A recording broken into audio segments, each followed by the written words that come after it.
This is Audible. Audible Incorporated presents Wuthering Heights, written by Emily Bronte, narrated by Joanne Froggatt. Hello, this is Joanne Froggatt, coming to you from Audible Studios in London. I'm so thrilled to have performed Emily Bronte's Wuthering Heights for you, as it has been one of my favourite books since I was a child. I hope you enjoy it. Before we move into the story, we've got an exclusive introduction for you written by the Chief Curator of the Bronte Museum, Anne Dinsdale. If you'd prefer to go straight to the book itself, just skip to the next track. An introduction by Anne Dinsdale and read by Rachel Atkins. Read Jane Eyre, but burn Wuthering Heights, advised a critic writing for Peterson's magazine in 1848, the year after both novels were originally published. Although Wuthering Heights is now considered to be one of the great classics of English literature, this didn't seem likely to be the case when it first appeared in December 1847 under the androgynous-sounding pseudonym Ellis Bell.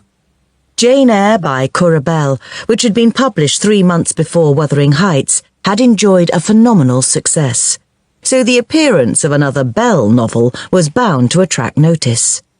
Although critics picked up on a distinct family likeness between the two books, the majority were repelled by Wuthering Heights. One particularly negative review of the novel reads, "There is an old saying that those who eat toasted cheese at night will dream of Lucifer. The author of Wuthering Heights has evidently eaten toasted cheese. How a human being could have attempted such a book at the present without committing suicide is a mystery. It is a compound of vulgar depravity and unnatural horrors." Despite their general condemnation, the book's first reviewers were forced to acknowledge the power and originality of Ellis Bell's writing, qualities which were associated with male authorship. Whilst there was a great deal of speculation over the gender of Currer Bell, there was no doubt in the minds of readers and reviewers that Wuthering Heights had been written by a man. In fact, it was felt that Ellis Bell had taken these qualities too far, and that the degree of profanity and savageness in the book revealed Ellis Bell to be a man not accustomed to the society of gentlemen, and one who rather gloried in showing it. Attitudes to Wuthering Heights began to change after a preface and biographical notice by Currer Bell appeared in the second edition of the novel, published in 1850.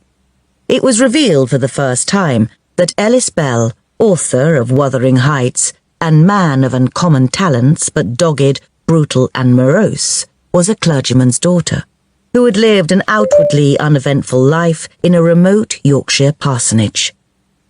Emily Jane Bronte had died of tuberculosis at the age of 30, a year after the publication of her only novel, and never lived to see how her work would be lauded in years to come.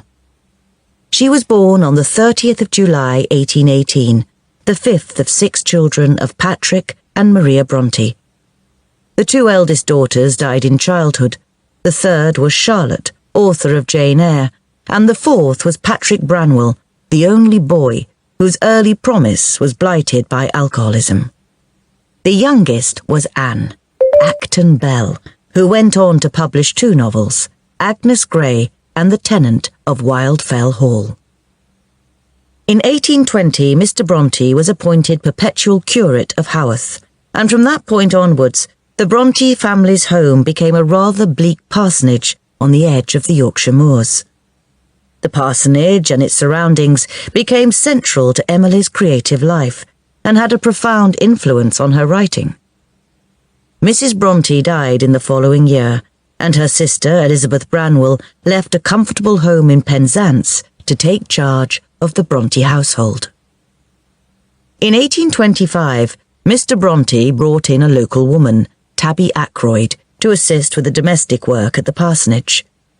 The parsonage kitchen became Tabby's domain, and during the day she would chide the children for pitter-pottering when there was work to be done. In the evening they would gather in the firelit kitchen to hear Tabby's tales of dark deeds, fairies and hauntings. Through her network of family and friends in the